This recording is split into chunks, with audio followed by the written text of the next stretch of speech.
안녕하십니까? 예, 예. 우리 하나님께서 살아계십니다. 아멘. 우리 좌우 옆 사람과 이렇게 인사하면 좋겠습니다. 하나님은 반드시 승리하십니다. 예, 하나님은 반드시 승리하십니다. 아멘. 에스라서를 계속 보고 있습니다. 에스라서 1장 2절 3절에 보면 오늘 저희는 이제 5장을 봤는데요. 1장 2절 3절에 보면 페르시아 제국을 세운 고레스 왕은 백성들에게 선포했습니다. 하늘의 하나님 여호와께서 세상 모든 나라를 내게 주셨고 나에게 명령하사 유다 예루살렘에 성전을 건축하라 하셨나니 이스라엘의 하나님은 참 신이라. 너희 중에 그의 백성된 자는 다 유다 예루살렘으로 올라가서 이스라엘의 하나님 여호와의 성전을 건축하라. 이렇게 명령했습니다. 고레스는 비록 이방 민족 페르시아 왕이지만 하나님의 감동하심을 받아서 선지자 예레미야를 통해 하신 말씀을 성취하는 일에 쓰임받게 되었습니다.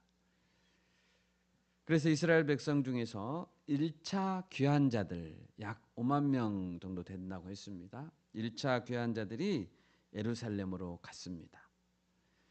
에스라 3장 1절입니다. 이스라엘 자손이 각자의 성읍에 살았더니 일곱째 달에 이르러 일제히 예루살렘에 모인지라. 그리고 그들은 성전 건축을 준비했습니다. 3장 7절과 8절입니다. 7절과 8절 우리 같이 한번 읽어볼까요? 에스라 3장 7절과 8절입니다. 이에 석수와 목수에게 돈을 주고 또 시돈 사람과 두로 사람에게 먹을 것과 마실 것과 기름을 주고 바사왕 고레스의 명령대로 백향목을 레바논에서 욥바 해변까지 운송하게 하였더라. 예루살렘에 있는 하나님의 성전에 이른 지 2년 둘째 달에 스알디엘의 아들 스룹바벨과 요사닥의 아들 예수아와 다른 형제 제사장들과 레위 사람들과 무릇 사로잡혔다가 예루살렘에 돌아온 자들이 공사를 시작하고 20세 이상의 레위 사람들을 세워 여호와의 성전 공사를 감독하게 하매. 아멘. 페르시아 왕 고레스의 명령이 내려지고 이스라엘 백성들이 바벨론에서 예루살렘으로 귀환했던 그 해의 다음 해, 그러니까 2년이라고 되어 있죠. 그러니까 이때는 주전 536년이라고 합니다. 이때 드디어 성전 재건축 공사가 시작됐습니다. 그러니까 3장 1절과 3장 8절을 비교해 보면 약 7개월 동안 성전 공사에 필요한 재료들을 준비한 것으로 보입니다. 3장 11절을 보십시오. 여호와의 성전 기초가 놓임을 보고 여호와를 찬송하며 큰 소리로 즐거이 부르며. 드디어 기초가 놓였죠. 기초 공사가 시작됐습니다. 이때 즐거이 부른 자들도 있었고 50년 전에 그러니까 이제 솔로몬 성전이 불에 탄 지가 50년 됐거든요. 50년 전에 성전이 불에 타는 것을 직접 보았던 사람들 그리고 포로로 끌려갔던 나이든 족장들이 있었는데요. 그들은 대성통곡했습니다. 얼마나 감격스러웠던지 통곡했습니다. 13절을 보십시오. 백성이 크게 외치는 소리가 멀리 들리므로 즐거이 부르는 소리와 통곡하는 소리를 백성들이 분간하지 못하였더라. 찬송 소리도 나고 우는 소리도 나고 그래서 이게 찬송인지 우는지 분간이 안 되고 하여튼 이렇게 감격스러운 이 시간이 기초를 놓는 때였다는 것이죠. 마치 성전이 곧 완공될 것만 같은 그런 감격스러운 분위기였습니다. 그런데 이처럼 감격스러운 성전 재건축 역사가 시작되자마자 갑자기 중단됐습니다. 무려 16년 동안이나 중단됐습니다. 성전 기초가 놓이는 것을 보면서 대성통곡했던 나이든 족장들이 있었다고 했습니다. 그 족장들은 16년 동안 중단되니까 아마 그 16년간에 죽었을 수도 있었을 것 같아요. 나이 많이 먹은 사람들. 아마 원통해서 눈을 감지 못하고 죽었을 것 같아요. 그리고 오늘 본문을 보면 그 성전 재건축 역사가 이제 16년 만에 다시 시작하고 있습니다. 그간에 어떤 일이 있었을까요? 오늘 설교의 제목은 성전을 다시 건축하라입니다. 우리 이 말씀을 보면서 우리가 어떤 신앙을 회복해야 되는지 배워야 합니다.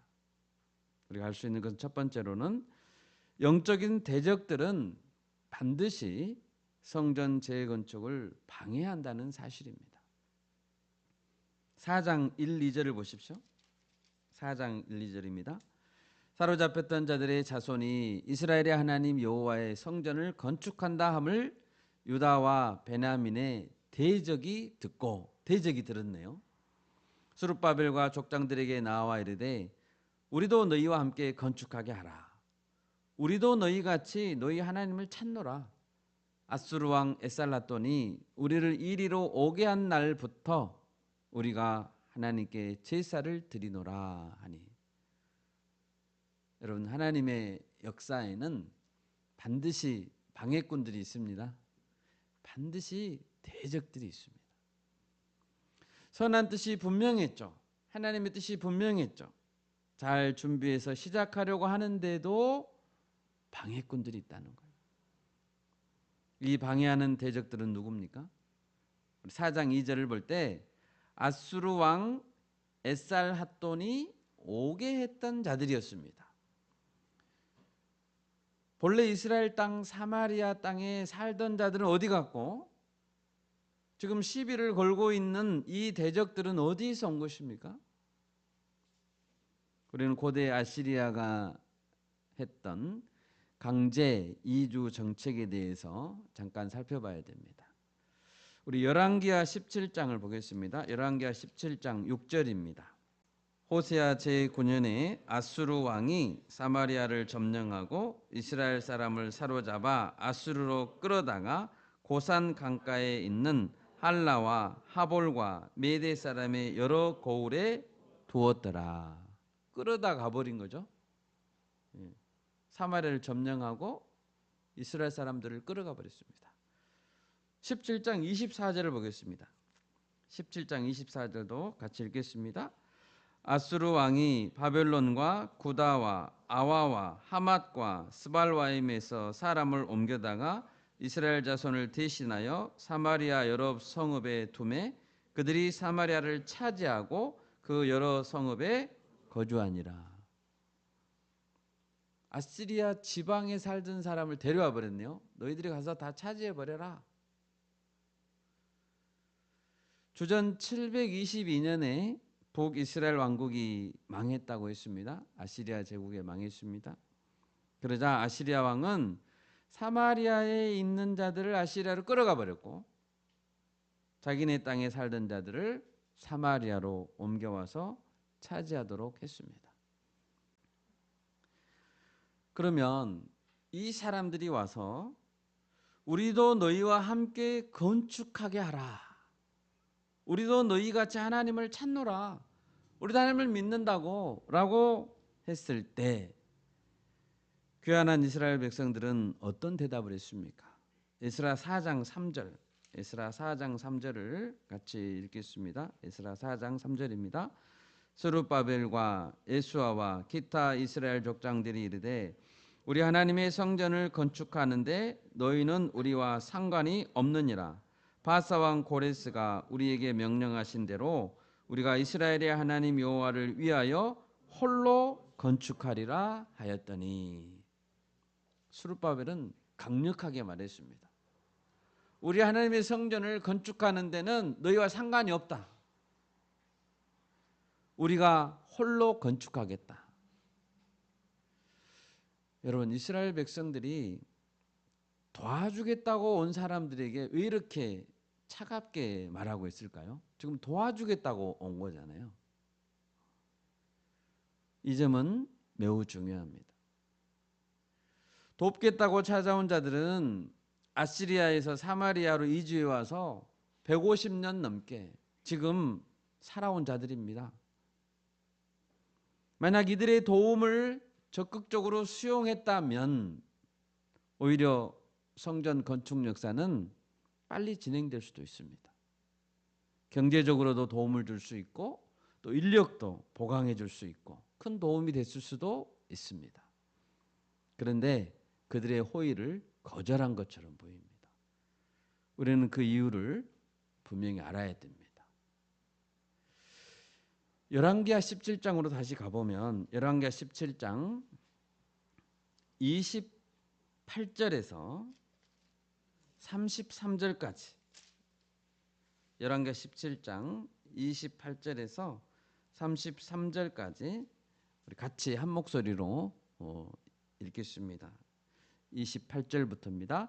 이에 사마리아에서 사로잡혀간 제사장 중 한 사람이 와서 베델에 살며 백성에게 어떻게 여호와 경외할지를 가르쳤더라. 그러나 각 민족이 각기 자기의 신상들을 만들어 사마리아 사람이 지은 여러 산당들에 두되 각 민족이 자기들이 거주한 성읍에서 그렇게 하여 바벨론 사람들은 숫꽃 분옷을 만들었고 곧 사람들은 네르가를 만들었고 하마 사람들은 아시마를 만들었고 아와 사람들은 니파스와 다르닥을 만들었고 스발와임 사람들은 그 자녀를 불살라 그들의 신 아드람멜렉과 아남멜렉에게 드렸으며 그들이 또 여호와를 경외하여 자기 중에서 사람을 산당의 제사장으로 택하여 그 산당들에서 자기를 위하여 제사를 드리게 하니라. 이와 같이 그들이 여호와도 경외하고 또한 어디서부터 옮겨왔든지 그 민족의 풍속대로 자기의 신들도 섬겼더라. 이유는 분명했습니다. 먼 곳에서 사마리아 왔던 사람들의 문제점은 아주 심각했습니다. 자기들이 섬겼던 그곳에서 가져온 우상들을 그대로 사마리아까지 가져왔습니다. 심지어 어떤 사람들은 스발와임 사람들은 인신제사도 드렸습니다. 자녀들을 번제로 드렸다고요. 얼마나 가증한 죄를 졌습니까? 그리고 이들이 남아있던 이스라엘 백성들과 사마리아에 살던 이스라엘 백성들과 통혼하면서 민족 혼혈, 종교 혼합의 결과를 가져오고 말았습니다. 그렇게 하기를 150년 넘게 한 거예요. 여러분, 신앙이란 무섭습니다. 어릴 때부터 머릿속에 마음속에 깊이 뿌리 박힌 세계관, 신에 대한 생각은 좀처럼 바뀌지 않습니다. 방금 읽은 17장 28절에 보면 이런 내용입니다. 처음에 이방 민족들이 사마리아에 와서 하나님을 경외하지 않자 하나님께서 그들 중에 몇 명을 죽였습니다. 그러자 그들은 아수르 왕에게 요청해서 사로잡혀간 이스라엘 제사장 중에 한 명을 보내주십시오. 우리에게. 이렇게 요청했고 그 제사장이 오자 어떻게 여호와를 경외할지를 가르쳤다는 거예요. 배우긴 했습니다. 그렇지만 그 배운 것은 오래 가지 못했습니다. 본래 그들이 섬겼던 우상들에게 돌아갔습니다. 그들은 여호와도 경외하고 어느 날은 교회 가고 어느 날은 절에 가고 어느 날은 안 가고 여호와도 경외하고 또 어디서부터 옮겨왔든지 그 민족의 풍속대로 자기들의 신들도 섬겼습니다. 종교 혼합주의죠. 스룹바벨, 예수와 그리고 족장들이 너희는 우리와 상관이 없는 자들이다 라고 분명히 말했습니다. 여러분, 상관이 없다고 말하는 것은 모든 일상적인 교류를 끊는 것이 아닙니다. 모든 교류를 다 끊으라는 것이 아닙니다. 하나님의 백성들도 불신자들과 함께 살아가야 합니다. 함께 협력해서 일상적인 경제활동도 할 수 있습니다. 직장생활도 같이 할 수도 있습니다. 선한 이웃으로 살아가야 합니다. 그렇지만 어떤 영적인 사업, 어떤 영적인 교류를 행할 때는 이야기가 달라집니다. 하나님을 머리로 하는 성전을 함께 이루어가고 한 예배 공동체를 이루어간다는 것은 분명히 다른 이야기입니다. 그 일에는 날선 분별력이 필요하고 냉철한 분별력이 필요합니다. 차가움이 필요합니다. 우리 고린도후서 6장 14절에서 16절을 읽겠습니다. 고린도후서 6장 14절에서 16절입니다. 너희는 믿지 않는 자와 멍에를 함께 매지 말라. 의와 불법이 어찌 함께하며 빛과 어둠이 어찌 사귀며 그리스도와 벨리알이 어찌 조화되며 믿는 자와 믿지 않는 자가 어찌 상관하며 하나님의 성전과 우상이 어찌 일치가 되리요. 우리는 살아계신 하나님의 성전이라. 이와 같이 하나님께서 이르시되 내가 그들 가운데 거하며 두루 행하여 나는 그들의 하나님이 되고 그들은 나의 백성이 되리라. 아멘. 여러분, 믿음의 조상은 아브라함이죠. 네, 아브라함 믿음의 조상입니다. 믿음의 1대 조상이죠. 1대 조상. 그러니 믿음의 2대 조상을 제대로 세우는 것이 얼마나 중요하겠습니까? 자기만 1대로 끝나버릴 수도 있잖아요. 2대를 잘못 세우면. 그래서 아브라함은 독자 이삭을 결혼시키려고 할 때 가나안 여자들 중에 한 사람과 결혼시키지 않았습니다. 가장 신뢰하는 종을 저 북쪽 바단 아람으로 보낼 때 어떻게 맹세시켰죠? 자기 종을 보낼 때 아브라함이 네 손을 내 허벅지 밑에다 넣으라 그랬습니다. 여러분, 허벅지 밑에 가장 중요한 부위죠. 내 허벅지 밑에 손을 넣으라고 한 것은 내 생명을 걸고 맹세하라는 거죠. 모든 것을 걸고 맹세하라는 겁니다. 그만큼 중요하게 여겼다는 것이죠. 하나님은 출애굽한 백성들이 약속의 땅, 가나안 땅에 들어가려고 할 때, 지금 이제 애굽에서 나왔습니다. 가나안 땅에 들어가려고 합니다. 분명히 경고했습니다. 가나안 족속을 진멸하고 그들과 통혼하지 말라. 다윗과 솔로몬의 영광스러운 통일 왕국. 여러분, 솔로몬이 얼마나 지혜로운 사람입니까? 이 세상에서 가장 지혜로운 사람이죠. 그런데 그 통일 왕국이 왜 두 쪽 났나요? 왜 쪼개졌나요? 쪼개졌죠. 북이스라엘과 남유다로. 솔로몬 때문에 쪼개졌습니다. 그 지혜롭다는 솔로몬이 이방 여인들과 통혼했기 때문입니다. 우리는 지금 왜 에스라 느헤미야를 보고 있습니까? 에스라 느헤미야 포로 귀환되려고 그렇게 애쓰고 다시 돌아가서 성전 지으려고 그렇게 발버둥치지 않습니까? 포로들이 1차, 2차, 3차에 걸쳐서 귀환해야 되는 슬픈 역사. 성전이 불에 타고 다시 재건해야 하는 그 이유가 무엇입니까? 하나님을 철저하게 섬기지 못했고 이방 민족과 신앙이 섞이면서 종교 혼합주의에 빠졌기 때문입니다.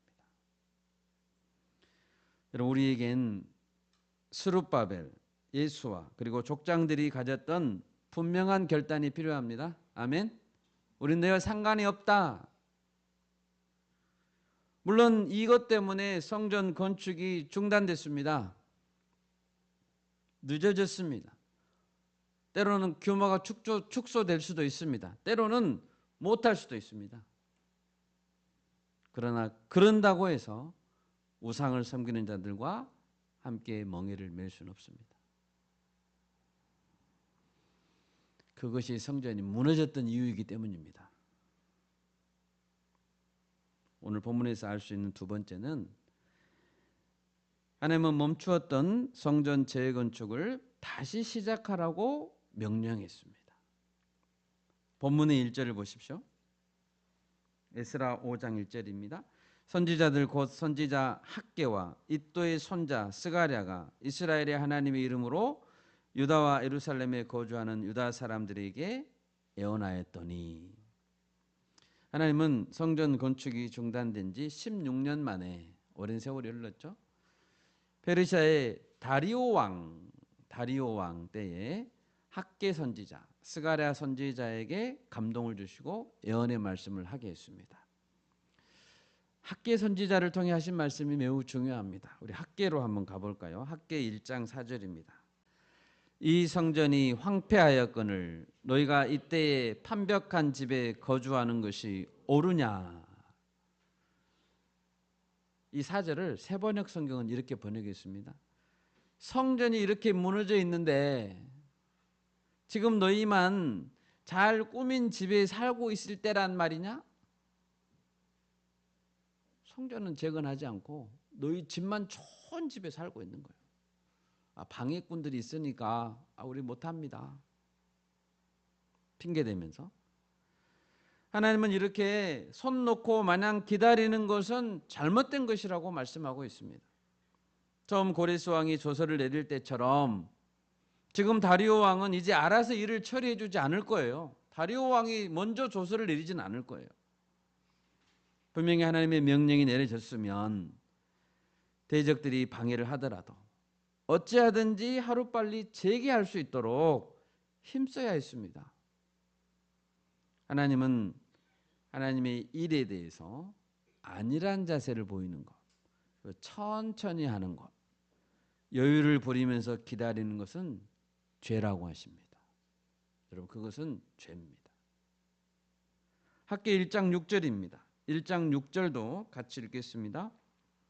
너희가 많이 뿌릴지라도 수확이 적으며 먹을지라도 배부르지 못하며 마실지라도 흡족하지 못하며 입어도 따뜻하지 못하며 일꾼이 싹쓸 받아도 그것을 구멍 뚫어진 전대에 넣음이 되느니라. 얼마나 무섭습니까? 아무리 많이 뿌리고 씨앗을 뿌리고 힘써도 하나님이 주시지 않으면 수확을 거둘 수 없다는 겁니다.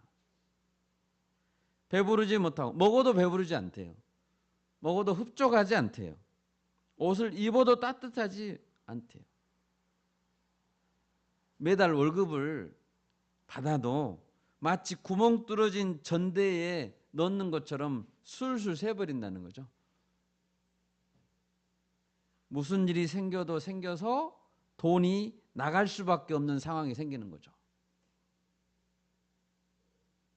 또 8절 9절도 읽겠습니다. 8절 9절입니다. 너희는 산에 올라가서 나무를 가져다가 성전을 건축하라.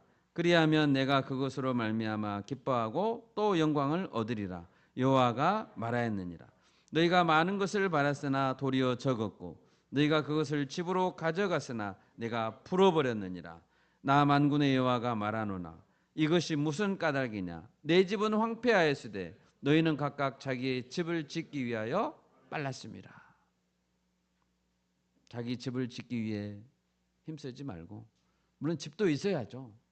그런데 먼저 해야 될 것이 있다는 거죠. 먼저 성전 건축을 끝내야 되지 않겠느냐. 그것이 하나님께 영광을 돌리는 길이다. 학개 2장 4절입니다. 2장 4절 같이 읽습니다. 그러나 여호와가 이르노라 스룹바벨아 스스로 굳세게 할지어다. 여호사닥의 아들 대제사장 여호수아야 스스로 굳세게 할지어다. 여호와의 말이니라. 이 땅 모든 백성아 스스로 굳세게 하여 일할지어다. 내가 너희와 함께 하노라 만군의 여호와의 말이니라. 얼마나 하나님 강조하고 있습니까? 스스로 굳세게 하라는 말이 이 한 절에 3번이나 나옵니다. 이름을 불러가면서 스스로, 이름 부르는 스스로 굳세게 해라. 스룹바벨 여호수아 리더들이죠. 그리고 모든 백성에게 각각 말합니다. 스스로 굳세게 해라. 일해라. 내가 지금 너에게 명령하고 있지 않느냐. 내 말이지 않느냐. 여러분 아무도 내가 해야 될 일을 대신해 주지 않습니다. 내가 해야 될 일은 내가 해야 합니다. 내 발로 일어나서 산으로 올라가야 합니다. 산으로 올라가라 그랬죠. 나무 해와라 그랬잖아요. 내 손으로 직접 나무를 베야 합니다. 내가 베야 될 나무가 있어요. 남에게 미루면 안 됩니다. 하나님 이렇게까지 확실하게 자극을 주시자 스룹바벨과 예수아는 일어났습니다. 일어날 수밖에 없었습니다. 그리고 다시 건축하기 시작했습니다. 본문의 2절입니다. 본문 2절 말씀입니다. 이에 스알디엘의 아들 스룹바벨과 요사닥의 아들 예수아가 일어나 예루살렘에 있던 하나님의 성전을 다시 건축하기 시작하며 하나님의 선지자들이 함께 있어 그들을 돕더니. 여러분, 다시 건축을 시작하기 전과 후가 뭐가 달라졌습니까? 달라진 거 없습니다. 환경은 똑같아요. 달라진 거 하나도 없습니다. 하나님의 명령이 있었죠. 대적들도 그대로 있습니다. 대적들 여전히 감시하고 있습니다. 페르시아 왕이 새로운 명령을 내린 것도 없습니다.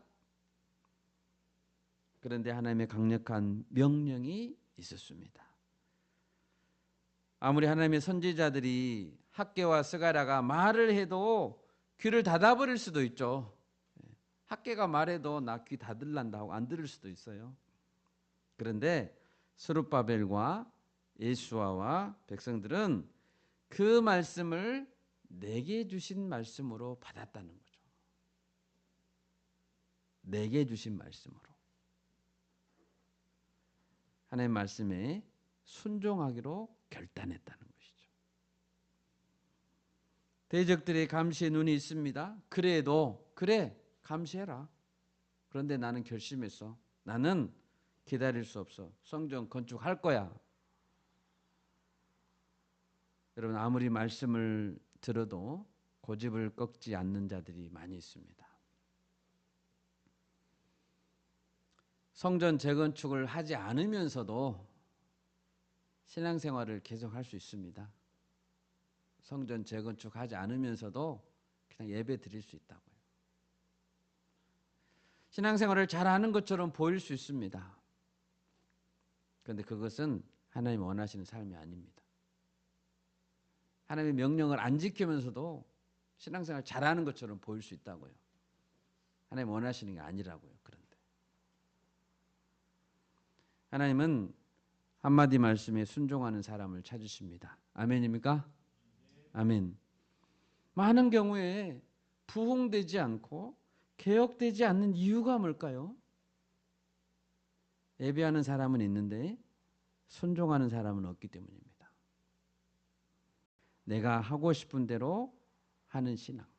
하나님이 원하는 대로의 신앙이 아니고 내가 하고 싶은 대로의 신앙. 그것을 인본주의 신앙이라고 하죠. 나 중심적인 신앙입니다. 하나님이 원하는 것은 하지 않는 거죠. 내가 하고 싶은 대로 하는 신앙이죠. 하나님이 원하시는 것은 제사가 아닙니다. 예배당에 나와서 앉아있는 것만이 아닙니다. 하나님 원하시는 것은 순종입니다. 믿습니까? 아멘. 순종이 제사보다 낫다고 했습니다.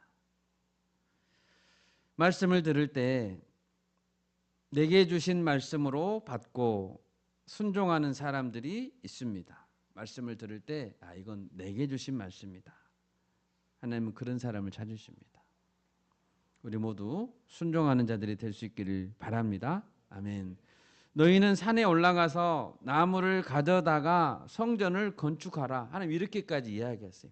너희는 산에 올라가라. 나무를 가져다가 성전을 건축하라.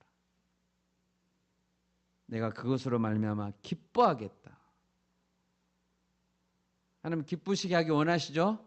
아멘. 우리 하나님 기쁘시게 한다고 말합니다. 산에 올라가서 나무를 가져다가 성전을 건축하는 것입니다. 일단 산에 올라가야 합니다. 올라가라 했으니까 올라가야 합니다. 그리고 한 그루라도 배워와야 됩니다. 한 그루라도. 할 수 있는 일은 뭐라도 해야 됩니다. 그럴 때 하나님은 감당할 힘도 주시고 자신감도 주실 것입니다. 마지막 셋째로 이스라엘 백성들은 하나님의 처음 말씀과 사역의 방향을 붙들었습니다.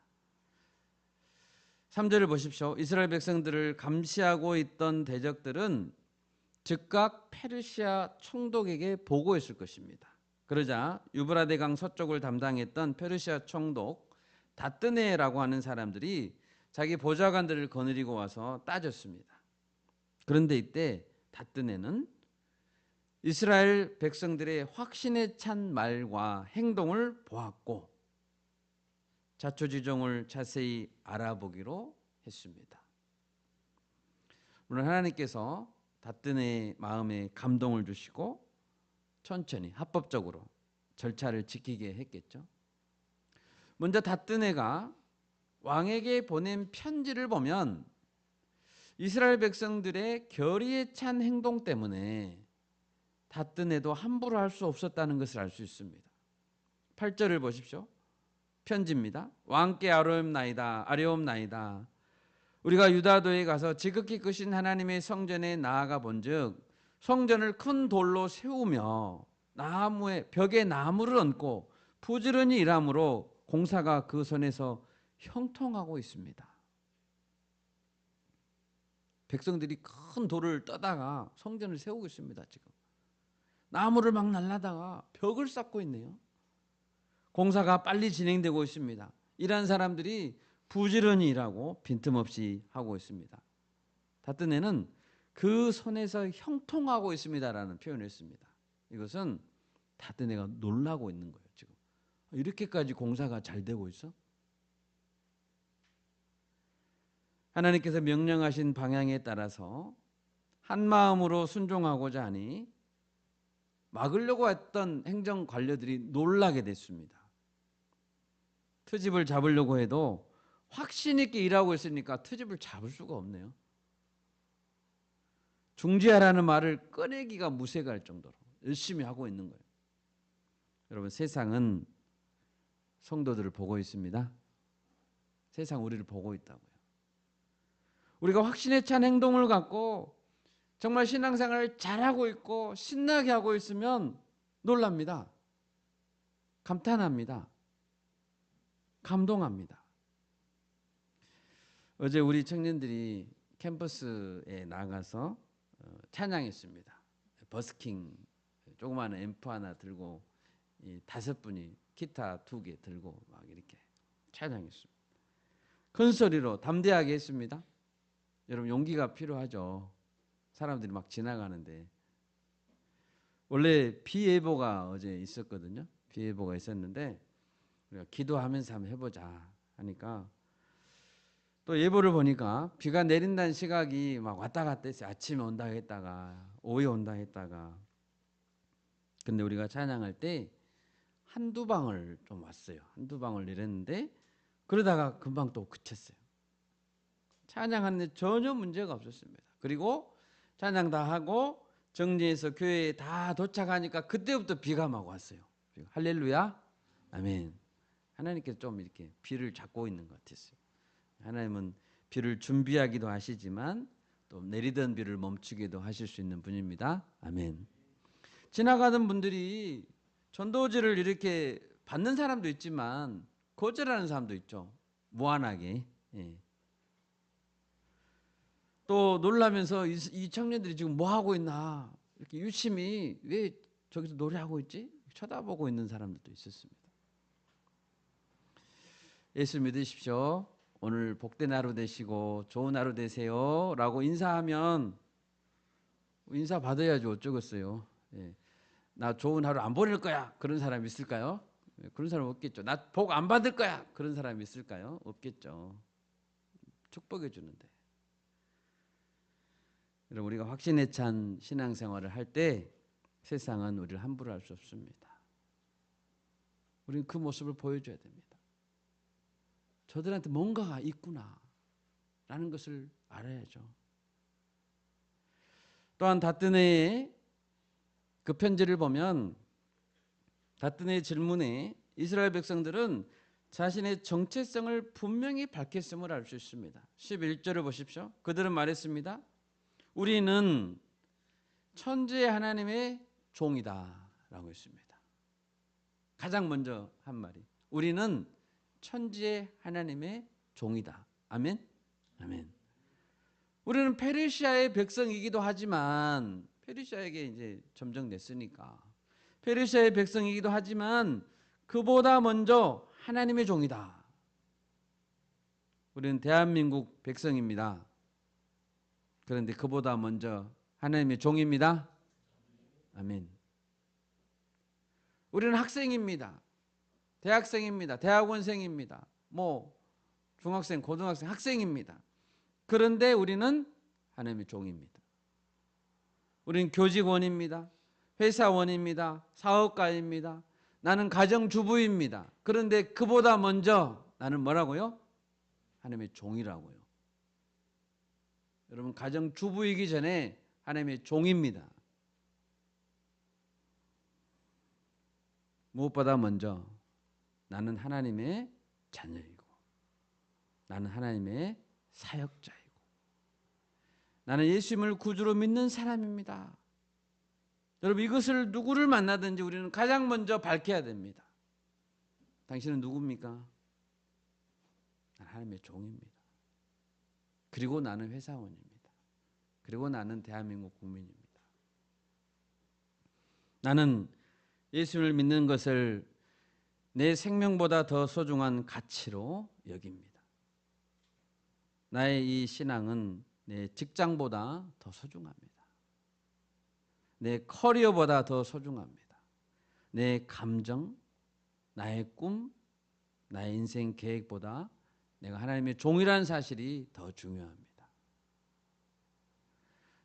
이것을 누구에게든지 가장 먼저 밝혀야 됩니다. 예수님은 제자들에게 말씀했습니다. 마태복음 10장 37절입니다. 아버지나 어머니를 나보다 더 사랑하는 자는 내게 합당하지 않고, 아들이나 딸을 나보다 더 사랑하는 자도 내게 합당하지 않다라고 했습니다. 여러분이 가장 사랑하는 자녀들, 부모님, 예수님보다 더 사랑한다면 예수님께 합당하지 않습니다. 예수님께 대한 헌신은 어떤 가까운 사람에 대한 사랑보다 더 우선합니다. 우리는 사도 바울의 고백을 잘 압니다. 빌립보서 3장 7절에서 9절입니다. 제가 읽겠습니다. 바울의 고백입니다. 그러나 무엇이든지 내게 유익하던 것을 내가 그리스도를 위하여 다 해로 여길 뿐더러 또한 모든 것을 해로 여김은 내 주 그리스도 예수를 아는 지식이 가장 고상하기 때문이다. 가장 탁월하기 때문이다. 내가 그를 위하여 모든 것을 잃어버리고 배설물로 여김은 그리스도를 얻고 그 안에서 발견되려 합니다. 빌립보서 3장 13, 14절에서도 바울은 고백합니다. 형제들아, 나는 아직 내가 잡은 줄로 여기지 아니하고 오직 한 일, 즉 뒤에 있는 것은 잊어버리고 앞에 있는 것을 잡으려고 표대를 향하여 그리스도 예수 안에서 하나님이 위에서 부르신 부름의 상을 위하여 달려가노라. 아멘. 이 고백이 우리의 고백이 되기를 바랍니다. 아멘. 우리의 남은 인생이 하나님의 부르심을 위해 달려가는 인생이 되어야 됩니다. 뒤에 있는 것은 잊어버리십시오. 잊어버리라고 했잖아요. 지금까지 어떻게 살아왔든지 잊어버리시라고요. 앞으로 하나님이 부르신 부름의 상을 위해서 달려가시길 바랍니다. 그들은 다뜨네에게 왜 지금 이 공사를 하고 있는지 근본적인 이유와 근거를 밝혔습니다. 왜 우리는 이 공사를 할 수밖에 없는가? 12, 13절입니다. 우리 조상들이 하늘에 계신 하나님을 노엽게 하였으므로 하나님이 그들을 갈대아 사람 바벨론 왕 느부갓네살의 손에 넘기심에 그가 이 성전을 헐며 이 백성을 사로잡아 바벨론으로 옮겼더니, 성전이 헐어질 수밖에 없는 이유를 설명한 거죠. 우리 잘못 때문이다. 바벨론 왕 고레스 원년에 고레스 왕이 조서를 내려 하나님의 이 성전을 다시 건축하게 했다. 이 공사를 진행하는 것은 근본적으로 무너졌던 이유가 자신들의 죄 때문이었다라는 것을 고백하고 있습니다. 그리고 하나님이 고레스에게 명령이기 때문에 재건축을 하고 있다라고 밝혔습니다. 우리는 이 이야기의 결말을 잘 압니다. 6장 이후에 보면 편지를 받아본 다리오 왕은 철저히 보물 전각을 조사하겠습니다. 그리고 고레스 왕 원년에 내린 조서를 찾았습니다.